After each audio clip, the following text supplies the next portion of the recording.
The first event was in the United States. In July of that year, a few hundred veterans from the First World War gathered for a congress in 4 luxury hotels in Philadelphia. And during the second night of this congress, 2 of the participants became ill. They had fever, muscular pain, and a pulmonary infection. They were old people, nobody really paid any attention, but very soon, during a week that followed, the Department of Health of the state of Pennsylvania received an avalanche of declarations of cases of acute pneumonia, sometimes followed by death, from people who had stayed at one of the above-mentioned hotels. Most of those were participants in the Congress. A total of 182 cases were declared, with 29 deaths.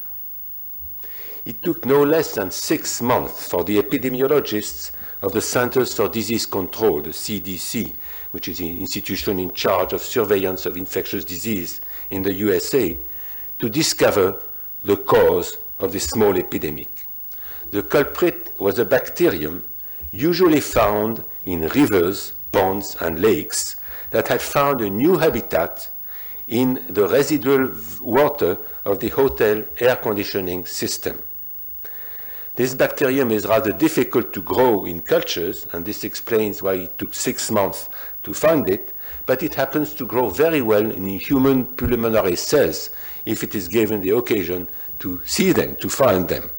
And this is exactly what happened when these bacteria were disseminated in the hotel by the air conditioning system. In the USA, the veterans of the First World War were members of what was called the American Legion. For that reason, the bacterium discovered, so to speak, thanks to them, was thereafter called Legionella.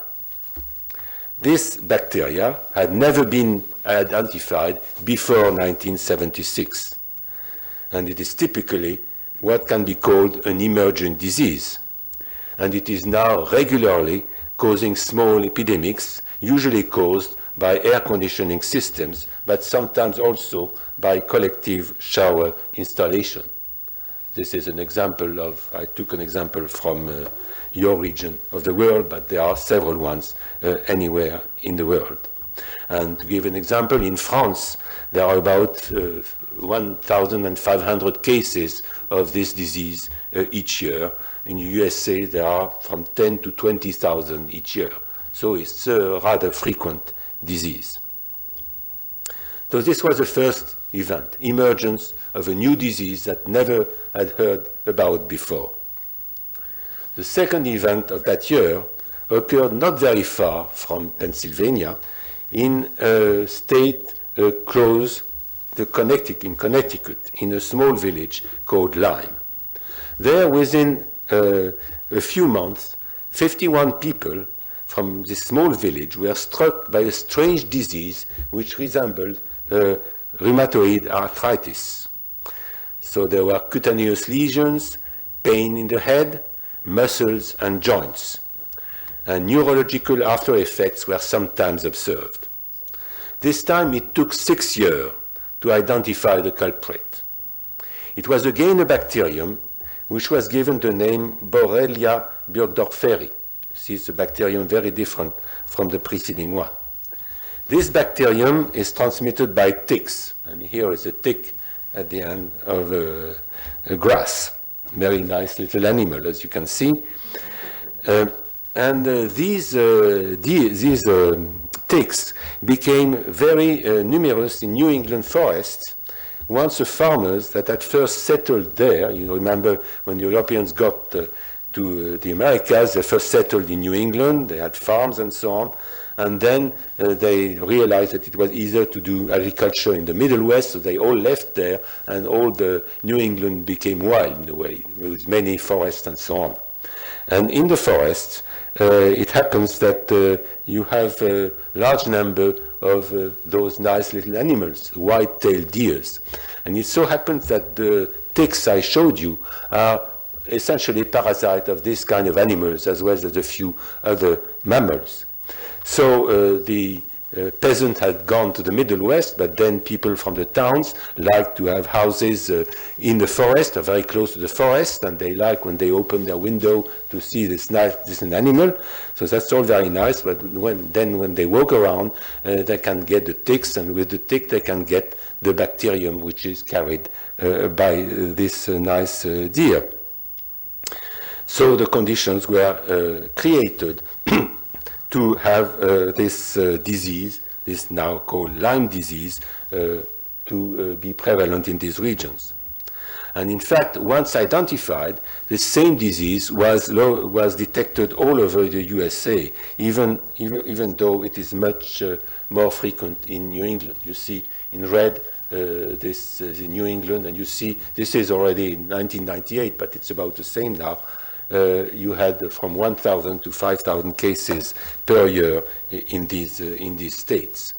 And today, there is about 100,000 new cases each year. In fact, it is the most frequently declared infectious disease in the United States at this point. So it's not a rare disease. But it's not only in the United States. In fact, it was found in many other parts of the world. This is just shows all the white are regions where you can find the ticks which transmit the disease. In fact, generally, and it's also present in Asia, they are not forgotten, and this is an example of an article describing cases of Lyme disease. So this happens whenever you have human beings living close to some kind of deers, and even in Europe there are more and more of those animals, and so we have more and more cases of Lyme disease in Europe. I don't know the case in Hong Kong, but certainly in some places in Asia you have this same kind of problem. So one should always be careful when after a tick bite you see this red halo around it. This means that you might have been infected by the Lyme borreliosis, and that you should go to a doctor, and at that point it can be cured by using antibiotics. But if you wait too long, then there is not much that you can do. You very rarely die from Lyme disease, but there can be very painful consequences. So that was event number 2 of 1976. What is event number 3? This happened very far from the United States.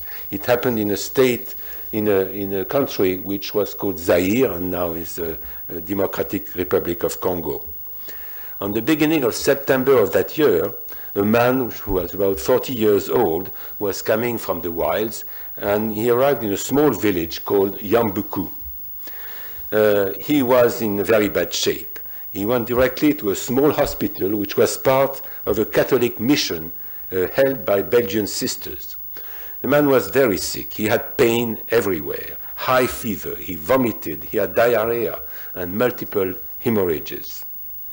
The Belgian sisters did what they could, but they could not prevent the man from dying 3 days after his arrival. Unfortunately, this patient had introduced the disease in the hospital. Indeed, a few days later, 2 of the sisters who had taken care of him presented the same symptoms as he had shown. One died rapidly, whereas the other could be evacuated to the capital, Kinshasa. The disease spread, first within the hospital, among the nursing staff and the other patients, and then outside the hospital, to the patient's relatives and acquaintances. Most of them were to die. Many patients fled from the hospital, thus disseminating the disease to nearby villages. Because of the case of this sister, this Belgian sister who had been evacuated to Kinshasa, the WHO was alerted about this epidemic, and it sent a mission to Yambuku. This mission included members of the CDC as well as from the Institut Pasteur. This is a professor from the Institut Pasteur who was there.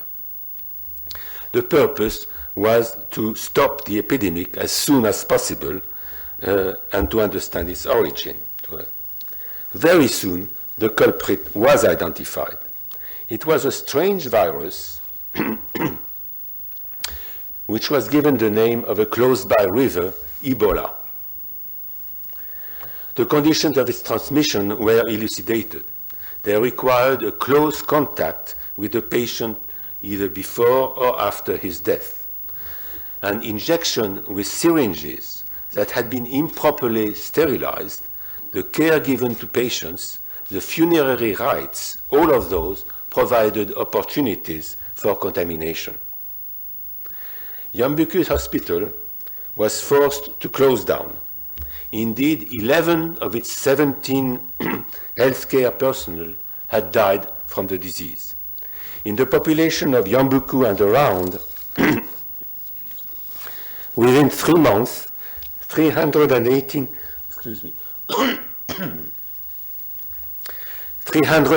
cases were numbered, of which 280 died, giving the frightening mortality rate of 89%. There are very few diseases with such a mortality rate. At that time, the origin of the virus remained unknown. Curiously, at the same time, a similar epidemic occurred in the south of Sudan with about 150 deaths. And it was due to a virus very similar, although different from that of Yambuku. And later on, Ebola epidemics was the cause of several other epidemics in Central Africa. You see several of them here. Yambuku is, oops, that's not what I wanted. Okay. Yambuku is somewhere here. Here. So this is Yambuku here. This is the one which started at the same time. So this is a rather old slide, but since then there were major epidemics in 2007 in Uganda, in again Democratic Republic of Congo, and there is one going on right now in Guinea and in Sierra Leone. And in fact, it's very concerning because it reached the capital, Conakry, where there is a heavy population, a lot of population, and it could spread there. So where did this virus come from? Rather soon, the hypothesis was put forward that the reservoir of this virus had to be an animal and to which it would cause no damage. You have to understand that for an animal to be a reservoir, it must not die very rapidly. It must be carrying the virus or the microbe for a long time without dying so that it can transmit it to humans. And it was known that when there was epidemics of Ebola, apes, monkeys were also got the disease, but they died so fast that they could not be the primary reservoir. And it took quite a few years to find that in fact it was a kind of bat that was transmitting the virus.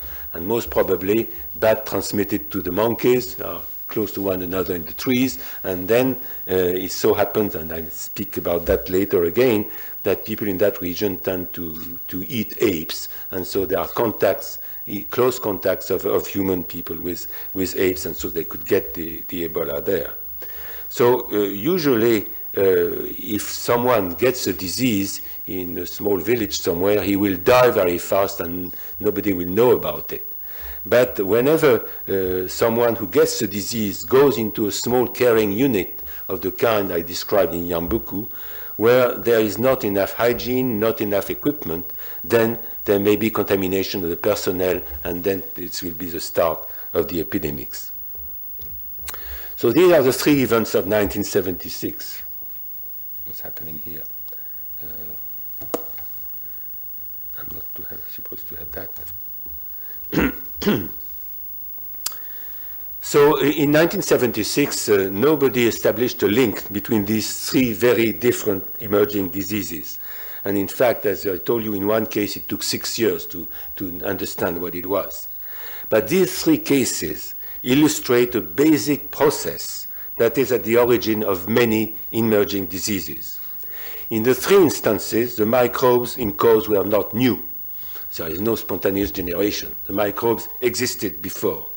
But in the 3 cases, they pre-existed each in its own habitat. Legionella was in rivers and lakes, Borrelia was in deer and ticks, and Ebola virus was in bats. And if these microbes became the cause of epidemics among human beings, it was because of the action of man, of the changes in his modes of life of what is usually considered as a progress. It is the development of air conditioning systems that turned Legionella into a pathogen for man. It is the evolution of human habitat in New England that created the conditions for the spread of Lyme disease in this region. And it is the creation of insufficiently equipped care units in the wilds of Africa that caused the Ebola epidemics. Again, this would seem a progress to have care units in Africa, but if they are not well done, well equipped, then it can be the cause of dreadful epidemics.